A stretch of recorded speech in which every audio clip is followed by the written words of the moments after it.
واحد الفكرة كنت كنقولها أنا في الطريق، تراجعت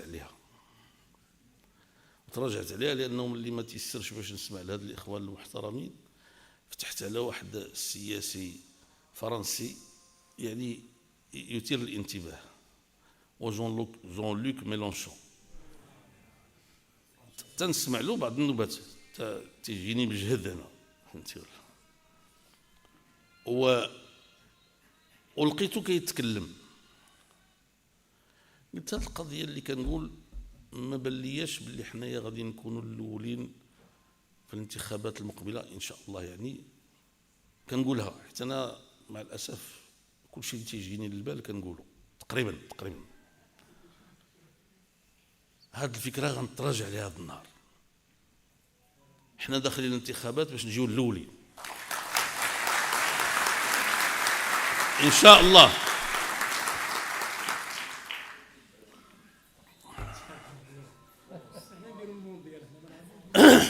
المونديال حنا نعرفوا نديروا المونديال. السي دريس انت تعرف دير كل شيء الحمد لله، نحن في خدمتك. واش تفهموني اش كنقول لكم؟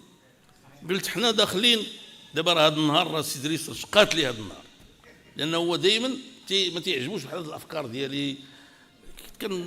كنقول انا نكون متواضع، يعني داك الشيء اللي معقول. لا انت عندك الحق. المهم انا المعارضين ديالي ما كاين غير هما الحمد لله. يلا واقيلا داك الدين اكدين اللي كيسلك معايا واحد الفلوس قليله. والله الا ما بقى عنده فلوس. فبغيت نقول لكم اليوم الاخوان انني انا علاش بديت لكم، قلت لكم في الاول شفتكم بنتي وليا شرفتيو، ايوا هادشي اللي كاين، سمحوا لي خليونا بنتي وليا شرفتيو، ولكن قلت لكم القياده المركزيه ديالكم الحمد لله كتقوم بالدور ديالها زعما مزيان. وبغيت نقول لكم واخا شرفتيو، المغاربه تيقولوا باقي في النصل ما يقطع البصل. قطعوا البصل. باغي نقول لكم انه من هنا الانتخابات المقبله، انا جاي نتكلم معكم على الانتخابات. قبل من الانتخابات كاين المؤتمر، وقبل من المؤتمر كاين الجمعه العامه ديالكم. نحاول نتكلم معكم على هذا الشيء كله باختصار. الانتخابات المقبله ان شاء الله الرحمن الرحيم،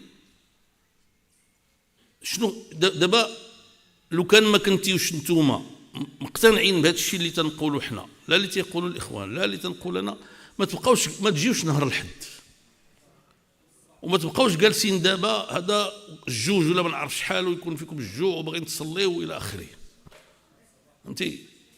وانتم جالسين، معنى ذلك انكم مقتنعون بحزبكم، معنى ذلك انكم مقتنعون بالعمل ديالكم. ولكن ما الفائده